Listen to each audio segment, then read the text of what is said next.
Now we are going to learn the chapter The Fun They Had. That is written by Isaac Asimov. And this is the first chapter of prose. We will study the summary of this chapter in Hindi very clearly. ये कहानी है दो बच्चों की, दो भाई और बहन की, जिसका नाम है टॉमी और मार्जी। टॉमी जो है वो 13 इयर्स ओल्ड है और मार्जी 11 इयर्स ओल्ड है। मुख्य बात तो ये है कि टॉमी और मार्जी उस जमाने में जी रहे हैं जब विद्यालय नाम का चीज ना हो, जब आदमी या औरत जैसे टीचर नहीं होंगे, यानी कि टीचर्स तो होंगे लेकिन रोबोटिक होंगे, मानव यानी कि मानवीय टीचर नहीं होंगे। ये बात है 17 मई 2157 की बात है, यानी कि आज से लगभग 130 साल बाद हमारे देश या हमारी दुनिया की जो शिक्षा पद्धति होगी वो लगभग तक रोबोटिक और कंप्यूटराइज्ड हो चुकी होगी। यानी कि no student will go to school to study and no man or women will teach there. ना तो कोई स्टूडेंट स्कूल पढ़ने जाएगा और ना ही कोई व्यक्ति स्त्री या पुरुष पढ़ाएगा। सभी लोग जो स्टडी करने वाले बच्चे होंगे वो सबके घर में एक एक कंप्यूटर होगा। सभी स्टूडेंट्स के पास एक एक कंप्यूटर होगा और उसी कंप्यूटर पर सभी ऑनलाइन क्लासेस चल रही होंगी। वहां पर क्लासेस होंगे, प्रोग्राम होंगे, वहीं पर टेस्ट होगा, वहीं पर एग्जाम होगा, वहीं पर इंटरव्यू होगा और वहीं पर जॉब भी आ जाएगा। कि टॉमी को उसके घर में किसी टाड़ी पर किसी सेफ पर उसको एक पुरानी किताब मिल जाती है और उस पुरानी किताब को ला करके देखने लगता है, क्योंकि टॉमी और मार्जी ने कभी किताब नहीं देखी थी।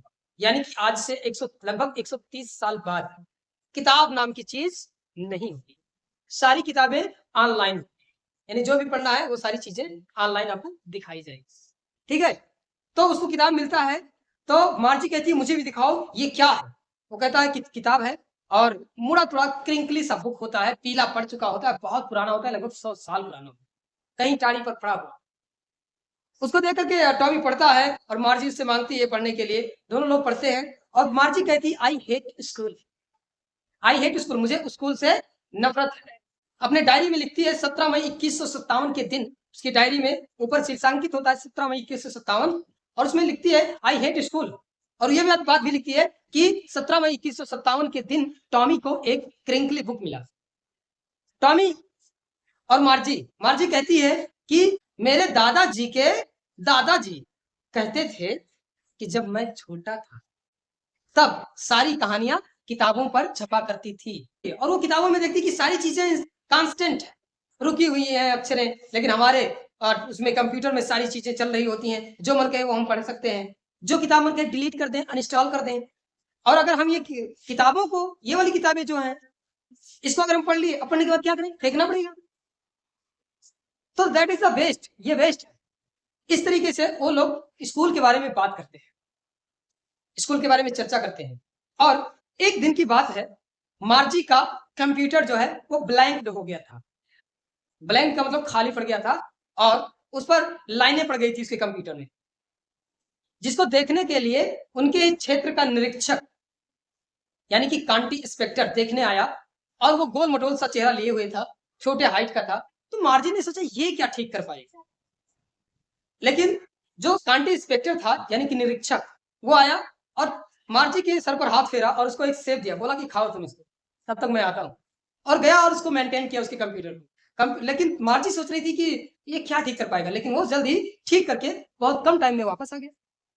अब मार्जी थोड़ा आश्चर्यचकित हो गई और उसके बाद में फिर से आया तो उसके सर को थपथपाया और बोला कि एंजॉय करो। और उसकी मम्मी से कहा कि इसका जो क्लास था वो इसकी उम्र से कहीं तेज कर दिया गया था, इसलिए मार्जी पढ़ने में स्लो हो गई थी। जो जियोग्राफी सेक्टर था वो फास्ट था। अब हमने इसके उम्र के अकॉर्डिंग, एज के अकॉर्डिंग सिलेबस को बना दिया है, अब ये आराम से स्टडी कर सकते हैं। मार्जी जो थी वो जब उसका क्लास चलता था तो वो उसका जो टीचर था, रोबोटिक टीचर जो भी था, वो इतना टेस्ट लेता था, टेस्ट के ऊपर टेस्ट लेता था कि मतलब ये खराब से खराब, बद से बदतर होती जा रही है। कौन? मार्जी। अगर मेरे समझ में नहीं आ रहा है तो भाई टेस्ट बंद करो, पढ़ाओ फिर से। लेकिन ऐसा नहीं था, टेस्ट के ऊपर टेस्ट, टेस्ट इसका दिमाग खराब हो गया। ये सोच रही थी मार्जी कि काश मम्मी टीचर को चेंज करवा देती, जैसे कि एक बार टॉमी के टीचर को चेंज करवा दिया, लेकिन ऐसा नहीं हुआ। उसके बाद में ये दोनों अपना बैठ करके अध्ययन कर रहे होते हैं उस किताब का, जो किताब इनको मिला था, उसको पढ़ रहे होते हैं और पुराने समय के स्कूल के बारे में ये लोग बातें कर रहे होते हैं कि पहले के ज़माने में ऐसा भी होता था। हाँ, पहले के ज़माने में ऐसा होता था, जैसा कि आज। ठीक है? तो ये सारी चीज़ें वहाँ देखने को मिलती थी और इस तरीके से इस चैप्टर को हम यहीं समाप्त करते हैं। Thank you.